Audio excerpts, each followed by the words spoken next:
다수 의견과 별개의 의견 좀 어렵긴 하지만 어떤 의견이 맞다고 보시나요? 혹시? 우선 그냥 별거라는 건 이혼한 건 아니니까. 네, 그죠. 그냥 이제 너랑 나랑 이제 못 살겠어 라고 해가지고 이제 약간 파탄낸 상황에서 별거하는 건데 그 상황에서 난 딴 집 살려버려 막 이런 경우잖아요. 네, 그죠. 궁금하긴 하네. 이럴 때 이제 불륜을 하면 여기서 말하는 불법행위가 아까 말씀드린 대로 그런 부정행위가 되냐 이 얘기예요. 그래서 사실 이게 조금 이제 논의가 있는 이유는 뭐냐면 부부관계가 파탄이 났으면 이혼 사유니까. 이혼 사유이기도 하고 실질적으로 뭔가 보호해야 될 뭔가 이게 있나? 견해가 있을 수 있거든요. 이미 파탄이 났는데. 그래서 이제 이 부분에 대해서 이제 대법원 전원합의체 판례가 있었어요. 거기서 이제 다수 의견이라는 건 이제 법원의 의견인 거죠. 판례의 의견은 뭐냐면 부부관계가 파탄돼서 이제 회복할 수 없을 정도다. 그렇게 됐다면 그때 바람피는 행위는 부부 공동생활을 침해하는 행위가 아니다. 그리고 손해가 생긴다고 볼 수도 없다.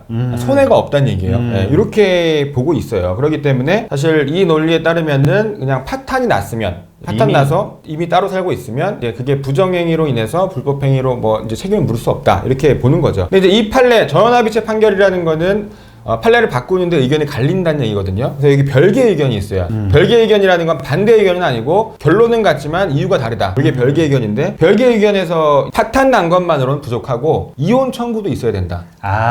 파탄 난 상태에서 이혼까지 청구된 상태에서 불륜을 하면 요거는 아무 피해가 없는 거다. 그러니까 이제 별개 의견은 뭐냐면 어쨌든 파탄 났으면은 불법행위라고 보긴 어려운데 다수 의견은 사실 애매하잖아요. 왜냐면은 파탄 났다는 게 기준이 없으니까. 그래서 이혼 청구를 기준점으로 그래서 별개 의견은 그래도 이혼에 대해서 의사표시를 정확하게 이혼 청구로서 해야지 그때부터는 이제 부정행위가 아니다 이렇게 보는 거죠. 이거 진짜 애매하다. 그럼 예를 들어서 막 TV에 요즘 나오잖아요. 조론. 조론. 뭐 이런 계약서 있는지 모르겠지만 저는 이제 소설을 써보는 거니까 저는 이제 뭐 얼마나 알겠어요 제가. 막 조론 계약서를 썼어요.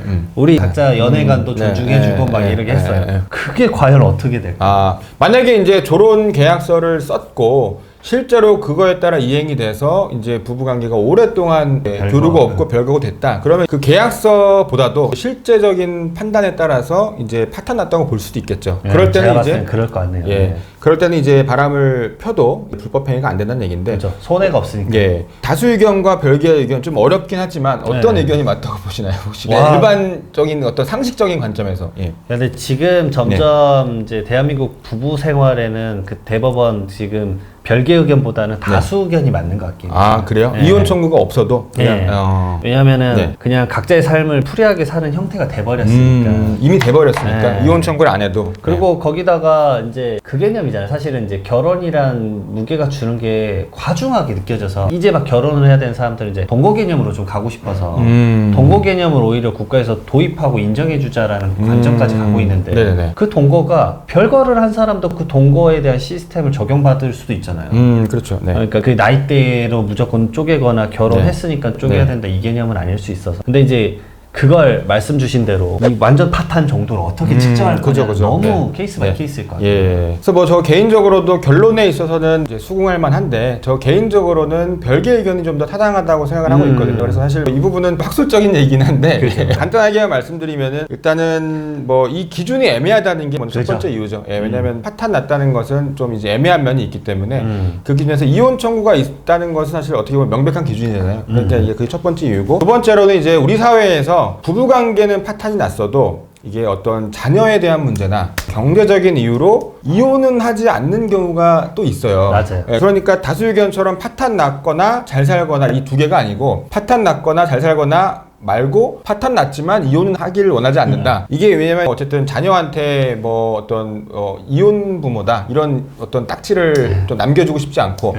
그런 경우에는 사실 이거는 만약 그런 경우에서 만약에 바람을 핀다 이렇게 하면 사실 이거는 손해가 없다고 볼 수 있나요? 왜냐면 자녀가 있기 때문에 손해가 있는 거죠. 오히려 드라마처럼 자녀가 오히려 그럴 거면 이혼해 라고 할 수도 있는 거죠. 그렇죠. 그래서 이런 부분까지 고려할 때 제가 봤을 때는 별개 의견처럼 그냥 종국적으로 이혼 청구가 돼야지 이때 이 정도 이르러야지 부정행위가 아니다 이렇게 보는 게 타당한 것 있다는 생각이 듭니다. 네. 이혼 숙녀 캠프 보시는 분들은 이것도 이제 흥미로운 주제일 수 네. 있겠어요. 진짜. 그죠. 예. 혼인 관계가 예. 파탄 났다. 예. 별거 중에 어떤 법률 관계에 대해서 하나 더 말씀을 드리면은 별거 중이라는 거는 파탄 중이잖아요. 파탄 중인데 아까 말씀드린 대로 그 이혼 사유가 6가지가 있잖아요. 6호가 이제 파탄주의의 이혼 사유라고 말씀드렸잖아요. 근데 우리 어떤 판례의 입장은 파탄주의가 아닙니다. 그러니까 파탄 났다고 해서 무조건 이혼 사유가 된다고 보는 게 아니에요. 예. 파탄이 났지만 구체적으로 보고 판단한다는 얘기죠. 그러니까 이제 말씀드리면 뭐냐면은 부부 관계가 있는데 파탄이 났다. 그러면 이제 귀책 사유 여부를 불문하고 이혼된 거 아니야라고 생각할 수도 있잖아요. 근데 이제 예전에는 파탄된 것만으로도 어떤 그것만으로는 뭐 유책 배우자가 이혼 청구하고 이런 것들을 허용하지 않았는데 이제 최근의 판례들은 조금씩 범위를 넓혀서 파탄 났고 유책 배우자다. 내가 잘못을 해서 파탄 났다. 그렇다고 하더라도 예외적으로 이혼이 가능한 어떤 범위를 열고 있습니다. 네, 그건 참고로 말씀드립니다. 네. 근데 사실 이게 대법 판례가 이렇게 나왔던 게 네. 궁금한 게 네. 여기는 별거 기간이 엄청 길었었을 것 같아요. 그죠. 엄청 길죠.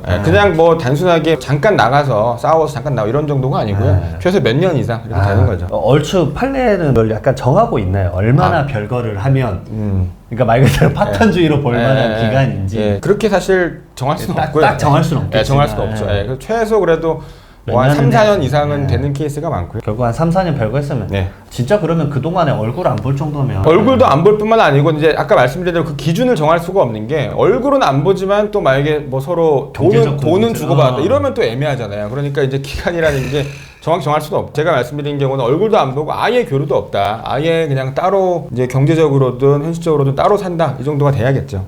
그 정도는 경계선을 좀 지을 수는 있겠네요. 그러면 이건 진짜 사실 남이네 뭐 이런 느낄 수 있으니까. 네.